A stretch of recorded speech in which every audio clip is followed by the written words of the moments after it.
Hey, Hello, Kotaku. This is Jason Schreier. I'm Chris Person. Hello, and we are streaming the new remake of The Legend of Zelda Link's Awakening, and we are on a timer. The clock is ticking. We gotta speed run this. Because Nintendo has told us that with this early copy of the game that they provided, we are only allowed to stream 15 minutes, at least until tomorrow, until the game is actually out. So what we're going to do is see how far we can get in hero mode at the beginning of Link's Awakening in 15 minutes. Do you think we can beat the game? I think you and I both know this game like the back of our hands. That's so true. yes. That's true. So we can definitely beat it. It was definitely a car ride game. You know, it was one of those games that you just knew how to beat because you've played it so many times. For me, it was an airplane game. It was big on. I like playing it on flights. I would go to Los Angeles to visit my aunt and just play through the whole thing on an airplane. So yes, this is Link's Awakening. This is of course the 2019 remake of the 1993 Game Boy game, which you can read our review up on Kotaku. You can see a graphics comparison on the Kotaku video channel. We've covered this game quite a bit, and it is pretty much a one-to-one recreation of Link's Awakening on the Game Boy, except with these beautiful new graphics and a bunch of like quality of life improvements. For example, in the original game, since the Game Boy only had two buttons, A and B, you had to use, for example, the sword in one of those if you wanted to swing the sword. But now there's a dedicated sword button, which makes things much easier. You can, if you don't want, you just like pretend your shield doesn't exist. You know, like your mileage may vary. Also, like screen transitions. You know, like they changed it because, and I saw somebody being like, "Oh, I don't know aesthetically," but it's like, believe me, it's better without the screen transitions. Yeah. So in the Game Boy game, each of these screens that we're walking through would be like an individual screen that you had to kind of transition from every time you moved from place to place, but now it's one continuous overworld.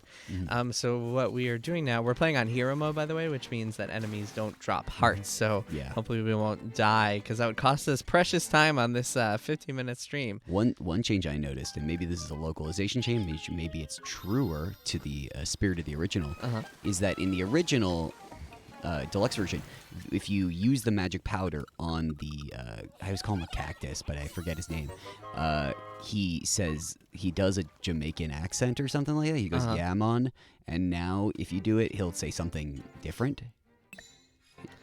What cactus? You mean the desert? Yes. No, this guy. Sorry. Oh, this guy? Yeah, Bill Green guy. This guy? I'm a changed blob, and that's not all I have to say. Yes. What else do you have to say? Now that I have lips, I fantasize about playing one of this island's songs on a flute. There are 3 hot local hits. So I guess that's supposed to be a hint that you're... Oh, how did we lose 2 hearts already? That sucks. Uh-oh. Yes. You gotta... Hero mode, you can't drop... They don't drop hearts. Yeah, nobody drops hearts. So we gotta play perfectly. This game is very good, by the way. I really enjoy this. Yeah, just a fantastic game. The big question that everybody has is, wait a minute, should I really spend $60 for this, even though it's pretty short since it's a game from 93? Rip. It's a Game Boy game from 93. It is lower scale. It's like much smaller in scale than, say, Breath of the Wild, which also costs $60. Yep. And I don't really know how to answer that question. $60 means different things. Yeah. To different how much people. money? What's your take home? You know what I mean? Like, yeah, exactly. It's really depends on your salary. Yeah, it really does. When I was younger, I was like that. No, and now I'd be like, yeah, sure, why not? I love that game. You know what I mean? It depends on your situation. And so, the quality of life improvements make a big difference. I will say it's worth noting that if you have a 3DS, you can get the original game for Game Boy on there for $6. Look, there's our little buddy Mario, aka Tarin, who has a bunch of magic mushrooms in his backpack. Turn him back into a Tanuki. Now we're gonna go get the tail key, and then we'll see if we have time to get through the first dungeon of the game.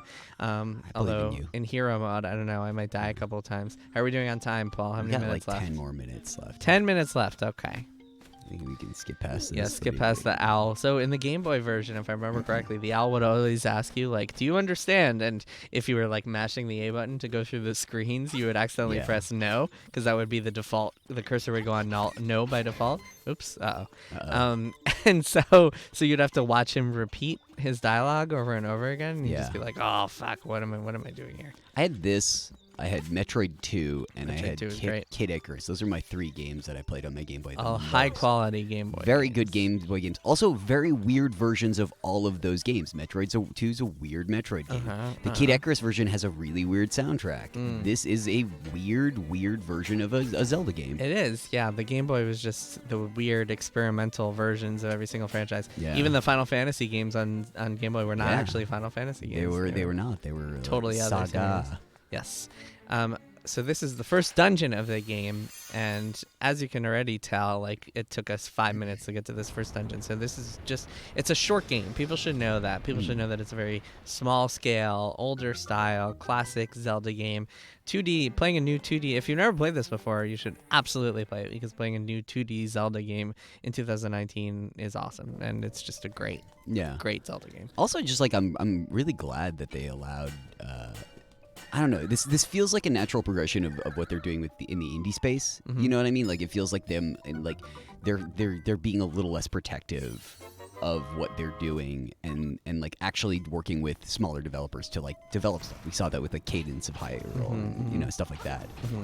Yeah, I hope that this means more remakes. A lot of people, myself included, hope that they remake the Oracle games, which are the other Game Boy Zelda games, and those are also excellent. Oracle of Ages and Oracle Seasons, both really, really good games. Have you played those, Chris? Yeah, I played a little bit of it. They were really good. Really, really good, and just like take what this game does and kind of like iterate on it and improve some things and do some new things. For example, one of the games gives you a bunch of, instead of just the magic powder, you have a bag that has 5 different types of seeds in it, and you can use those seeds for cool stuff. So this first dungeon, the Tail Dungeon, is the simplest dungeon in the game. Obviously, it's the first one. In it, you get the most useful item in the game, which is Rock's Feather. It's like they give it to you. It's really weird that they give you Rock's Feather that early, like compared to other games. I don't know. Yeah, well, it's essential. This is the first 2D. Well, this is one of the first, not the first Zelda game to let you jump, but the first classic Zelda game to let you jump. Because the am I going the right way? Well, I guess we'll find out. Because you could jump in Adventures of Link, which is Zelda 2. Yeah. But that was kind of the black sheep game. It was more of like a side-scrolling platformer than a proper Zelda game. Yeah, and they allude. Strange. Oh yeah, you gotta block these guys and then flip them over. Yeah, they allude to it a little bit with the side-scrolling bits too. I feel like that was kind of, I don't know. It felt like a jokey. These side-scrolling bits are so good though. Yeah, we're about to run into our first one here. I actually don't remember if I'm going the right way or if I'm gonna need to backtrack to get the item, but we'll find out in a sec. Oh no! You're on the right track to get Rock's Feather. Hit B and it didn't work. Stupid Joy-Con. Okay, so we're gonna repeat that. Paul, how are we doing on time? 7 minutes. For those of you just joining us, we are limited because Nintendo has said that part of our kind of condition for using this, for getting an early copy of the game from Nintendo, is that we have to agree to their embargo conditions, and one of them is that pre-release we can only stream 15 minutes of this game. Which is not how you stream, like traditionally speaking. But I also like to think that it's their way of sort of talking about like de facto encouraging speed runs. Sure. Why not? Sure. Yeah, let's go with that. I'm actually very curious because I was actually, while I was reviewing this game, out of curiosity, I went and loaded up a speed run of the Game Boy version, and they do some incredible like skips and tricks, and I'm very curious to see if those speedrunners can discover the same stuff in the Game Boy version of the game. The warp doesn't work anymore. Warping doesn't work. Warping doesn't work anymore. I tried it a bunch of times. It was, I think you press start and then select as you transition from screen, and I remember playing that as a kid and that being a little secret that like you could find, and it broke the game at the time. Totally. Extremely broke the game. So now we have Rock's Feather. Oops. Here, down to 1 feather. Down to 1 heart. So for those of you who just saw us going through the side-scrolling area, this is one of the many weird things about this game is that it's full of Mario references, and you can actually stomp on Goombas, which is rare. This whole 2D side-scrolling section, this is pretty common in the game. Every time you go in a dungeon, whenever you go up and down stairs in a Link's Awakening dungeon, you get a side-scrolling section like that one, and they're you were and they're often anyway. This will will be that's fine. We needed to go back to the beginning anyway. And it's you can jump on Goombas, and there are chain chomps, and they're pets. Yeah, they're little pets. You can. The chain chomp is a pet, and there are all sorts of other random little Mario references. There is a Kirby a little bit later in the game. You can just jump through it. You don't even have to kill those guys. You can just go through there. It's really playful with Nintendo lore in a way that it feels like it's fun. It's trying to reference itself. Yeah. Also, it's a Twin Peaks. Okay, so one thing I noticed is these guys are easier to do. Yeah, it could be. Yeah, that's at least when I was playing it. Really hard to get the timing down on the Game Boy Color version. Right. I guess we didn't even need that. So that thing, the stone beak, that's kind of a unique item in this Zelda, which is you put that on top of the owl, and he'll give you hints. So this is a mini boss, fun little mini boss. The mini boss is actually quite close to the real boss in this. Kick his ass. There you go. Look at his ridiculous eyes and mouth. The graphical flourishes in this game it's a complete graphical overhaul, and it's really, really, really well done. Just a really pretty version of this game. You can go down there and get hearts, I think, but this is mainly if you fall down. You get back to the shit. So I need to go get the boss key. I don't know if I'm gonna have time. Paul, how are we doing? 3 minutes? 4 minutes? Yeah, okay, 4 minutes. The boss key's pretty close by. Okay. Yeah, rip. Yeah, so I'm used to playing this entirely in handheld mode, which is how I play all of my Switch games. I don't think I very rarely dock. Oh. All right, I gotta focus for a second. So I only have 1 heart left. Once again, I'm playing in hero mode, which means that enemies will not drop hearts. Okay, so I think the boss key is up there. Yeah, it's up there. I only know this because I had to play this whole section 2 or 3 times to capture. Yeah, so you know by heart. Yeah. Okay, can we beat the boss in time? Let's see. I think you can do it. I think we can do it. It depends how many times I die to him. Yeah, if you can do it with 1 heart, that'd be fine. I don't know if there's a... I might actually die on purpose just to get myself full hearts to fight the boss. I'll use the warp, and we'll see if we can beat the boss. Yeah, I think that's the fastest Nintendo's restrictions. Okay, we have 3 minutes left. We can do this. Come on. Speedrunner mode. We're going to GDQ next month, so you gotta hold it still. Right. This is a little different. In the original game, you could just walk in and it would warp you. Now you have to wait a little while. I'd forgotten that if you press jump when you fall down in this boss, you'll weirdly go up without going through the stairs. Huh. Oh, that's interesting.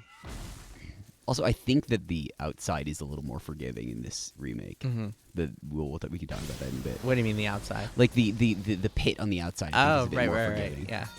Well, darn. Yeah, this guy's easy. The music in this game has been redone, and it's really, really good. Yeah, all very good. Yeah, you got it. Oh! There we go. God, super easy. Yeah, spin attacks are overpowered. Yeah, I forget how much damage they do. So, we have successfully beaten the first dungeon in less than 15 minutes. In silly embargo time. But it's fine. Yeah, and now we can get the first instrument in the game. The point of this game, or one of the main goal of this game, is to go around and get the 8 instruments from the 8 different dungeons, and then you can use those 8 instruments to wake up the windfish, and then, spoilers, some things happen. I don't think that's a spoiler to say that things happen. Things happen. Spoilery things happen. The music is really rad. So we have to wrap things up. So I guess final thoughts. You can go read my review on Kotaku right now. Great review. This is a really, really good remake of a really, really good game. The question is it worth it for you? And the answer to that will depend on whether you played it before, whether you how much money you have, whether you have whether you're interested in paying for kind of like a short, older Zelda game, classic style Zelda game, but it's easy to recommend it as a remake of a fantastic 2D Zelda. I think it's just a really good remake. Yeah. It looks beautiful. There's a little bit of slowdown is the only thing I would say that... Yeah, just like a little frame rate chugging on the world map. But for the most part, it's beautifully made. Yeah, totally. Anyway, that's it. That is it. See you guys. Bye.